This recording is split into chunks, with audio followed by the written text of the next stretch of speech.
ಇನ್ನು ನಮ್ಮ ಕರ್ನಾಟಕ ರಾಜ್ಯದಲ್ಲಿ ಒಂದಲ್ಲ ಎರಡಲ್ಲ ಹತ್ರ 7,000 ವಿದ್ಯಾರ್ಥಿಗಳಿಗೆ HIV ಸೋಂಕು ಸೋಕಿದೆಯಾ?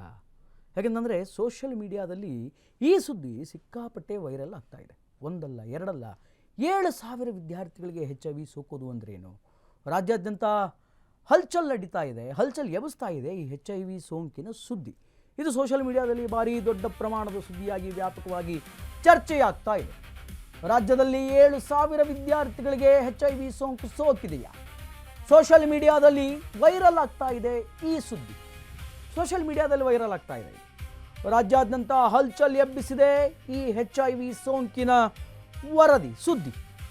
ಸೋಂಕಿನ ಕೋಲಾಹಲದ ಬಗ್ಗೆ ಆರೋಗ್ಯ ಸಚಿವರು ಏನಂದ್ರು, ಏನಂತ ಮಾತಾಡಿದ್ರು? ಒಂದಲ್ಲ ಎರಡಲ್ಲ 7,000 ವಿದ್ಯಾರ್ಥಿಗಳಿಗೆ ಬಂದಿದೆನಾ HIV ಸೋಂಕು ಅನ್ನುವಂತಹ ಪ್ರಶ್ನೆಗಳು ವ್ಯಕ್ತವಾಗ್ತಾ ಇದೆ. ಹಾಗಾದರೆ ವೈರಲ್ ಆಗಿರುವಂತಹ HIV ಸೋಂಕಿನ ಸುದ್ದಿ ಇಸ್ ದಟ್ ಟ್ರೂ? ಅದು ನಿಜಾನಾ?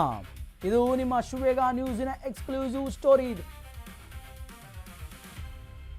ಈ ಒಂದು ವರದಿ, ಈ ಒಂದು ಸುದ್ದಿ ಸೋಷಿಯಲ್ ಮೀಡಿಯಾದಲ್ಲಿ ಏನು ವ್ಯಾಪಕ ಚರ್ಚೆಗೆ ಗುರಿಯಾಗಿತ್ತು, ಬಹಳ ದೊಡ್ಡ ಪ್ರಮಾಣದಲ್ಲಿ ವೈರಲ್ ಆಗಿತ್ತು. Is that true? ಅದು ಸತ್ಯನಾ? ಯಾಕೆ ಅಂತಂದರೆ ಒಂದಲ್ಲ ಎರಡಲ್ಲ 7,000 ವಿದ್ಯಾರ್ಥಿಗಳಿಗೆ HIV ಇರೋದು ಸತ್ಯನಾ? ಕರ್ನಾಟಕ ರಾಜ್ಯದಲ್ಲಿ ಒಂದು ದೊಡ್ಡ ಹಲ್ಚಲ್ ಸೃಷ್ಟಿಯಾಗಿಬಿಟ್ಟಿತ್ತಲ್ಲ. ಸೊ ಇದು ನಿಜಾನಾ? ಇದರ ಕುತೂಹಲದ ಬಗ್ಗೆ ಆರೋಗ್ಯ ಸಚಿವರು ಏನು ಹೇಳಿದರು? ದಿಸ್ ಇಸ್ ಅಶ್ವವೇಗ ನ್ಯೂಸಿಯ ಎಕ್ಸ್ಕ್ಲೂಸಿವ್ ಸ್ಟೋರಿ. ಅದು ಹೆಂಗೆ 7,000 ಮಕ್ಕಳಿಗೆ HIV ಬರೋದಕ್ಕೆ ಸಾಧ್ಯ? ಯಾಕೆಂತಂದರೆ HIV ಎನ್ನುವಂಥದ್ದು ಕೆಲ ಮಕ್ಕಳಿಗೆ ಬೈ ಬರ್ತ್ ಆಗಿ ಬರುವಂತಹ ಸಾಧ್ಯತೆ, ಅಂತಹ ಕೇಸಸ್ಗಳು ಇನ್ಕ್ಲೂಡ್ ಆಗಿ 7,000 ಅಂತ ಹೇಳಲಾಗ್ತಾ ಇದೆ. ರಾಜ್ಯದಲ್ಲಿ 7,000 ವಿದ್ಯಾರ್ಥಿಗಳಿಗೆ HIV ಸೋಂಕು ಅನ್ನುವಂತಹದ್ದು ಸುಳ್ಳು. ಕಾಲೇಜು ಸ್ಟೂಡೆಂಟ್ಗಳಿಗೆ ಸೋಂಕಿದೆ ಎಂಬುವಂತಹ ಸುಳ್ಳು ಸುದ್ದಿ ಇದಾಗಿದೆ. ಸುಳ್ಳು ಸುದ್ದಿ ಬಗ್ಗೆ ಆರೋಗ್ಯ ಸಚಿವ UT ಖಾದರ್ ಬಹಳ ಸ್ಪಷ್ಟವಾಗಿ ಸ್ಪಷ್ಟನೆಯನ್ನು ನೀಡಿದ್ದಾರೆ. ಸುಳ್ಳು ಮಾತಿಗೆ ದಯವಿಟ್ಟು ಕಿವಿ ಕೊಡಬೇಡಿ ಅಂತ ಆರೋಗ್ಯ ಸಚಿವರು ರಾಜ್ಯದ ಜನರಿಗೆ ಮನವಿಯನ್ನು ಮಾಡಿಕೊಂಡಿದ್ದಾರೆ. ಈ ರೀತಿಯಾಗಿ ನಾವು ಯಾವುದೇ ವರ್ಗೀಕರಣವೇ ಮಾಡಿಲ್ಲ. 3 ತಿಂಗಳಲ್ಲಿ ಜನಸಾಮಾನ್ಯರಲ್ಲಿ ಕೇವಲ 3,091 HIV ಪ್ರಕರಣಗಳು ಪತ್ತೆಯಾಗಿದೆ. 111 ಮಂದಿ ಗರ್ಭಿಣಿಯರಲ್ಲಿ HIV ಪ್ರಕರಣ ಪತ್ತೆಯಾಗಿದೆ. ರಾಜ್ಯಾದ್ಯಂತ ಜಾಗೃತಿ ಮೂಡಿಸಲಾಗುತ್ತೆ ಇದರ ಬಗ್ಗೆ ಅಂತ UT ಖಾದರ್ ಅವರು ಹೇಳಿದರು. ಏನು ಈ 7,000 ವಿದ್ಯಾರ್ಥಿಗಳಿಗೆ HIV ಸೋಂಕಿದೆ ಅಂತ ಸುದ್ದಿ ಹರಡಿತ್ತಲ್ಲ ಸೋಷಿಯಲ್ ಮೀಡಿಯಾದಲ್ಲಿ, ಅದು ಸಂಪೂರ್ಣ ಸುಳ್ಳು ಸುದ್ದಿ ಅನ್ನುವಂತಹ ಮಾತನ್ನು UT ಖಾದರ್ ಹೇಳಿದ್ದಾರೆ. ಇದು ಸುಳ್ಳು ಸುದ್ದಿ, ಇದನ್ನು ನಂಬಬೇಡಿ ಅಂತ.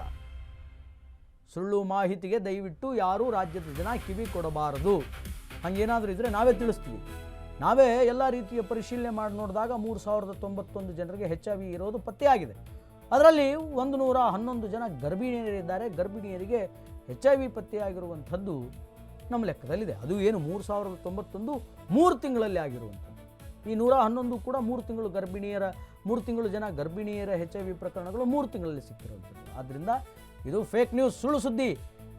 ಏನ್ರಿ ಜನ, ಸೋಷಿಯಲ್ ಮೀಡಿಯಾ ಅನ್ನುವಂಥದ್ದು ಎಂಥ ಸ್ಟ್ರಾಂಗ್ ವೆಪನ್.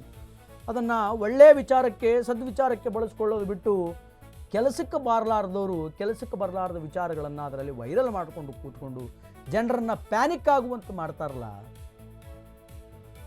UT ಖಾದರ್ ಅವರೇ, ಈ ಕೇಸನ್ನು ನೀವು ಗೃಹ ಸಚಿವರಿಗೆ ಒಂದು ಸ್ವಲ್ಪ ಹ್ಯಾಂಡ್ ಓವರ್ ಮಾಡಿ, ಪ್ರಿಯಾಂಕ್ ಖರ್ಗೆ ಅವರಿಗೆ. ಒಂದು ಸ್ವಲ್ಪ ಸೈಬರಿಗೆ ಹೋಗಲಿ. ಅವನು ಯಾವನು ಇದನ್ನು ಸುಳ್ಳು ಸುದ್ದಿ ಎಬ್ಬಿಸಿದಾನೋ ಅವನಿಗೆ ಹಿಡಿದು ಹಾಕಿ. ಆದರೆ ರೈಟ್ ನಾವು ಈಗ UT ಖಾದರ್ ಅವರು ಹೇಳಿರೋದೇನು ಅಂತಂದರೆ, ದಿಸ್ ಈಸ್ ಫೇಕ್ ನ್ಯೂಸ್, ನಂಬಬೇಡಿ. ಯಾವ 7,000 ವಿದ್ಯಾರ್ಥಿಗಳಿಗೂ HIV ಅನ್ನುವಂಥದ್ದು ಇಲ್ಲ ಅನ್ನುವಂತಹ ಸ್ಪಷ್ಟನೆಯನ್ನು ಕೊಟ್ಟಿದ್ದಾರೆ.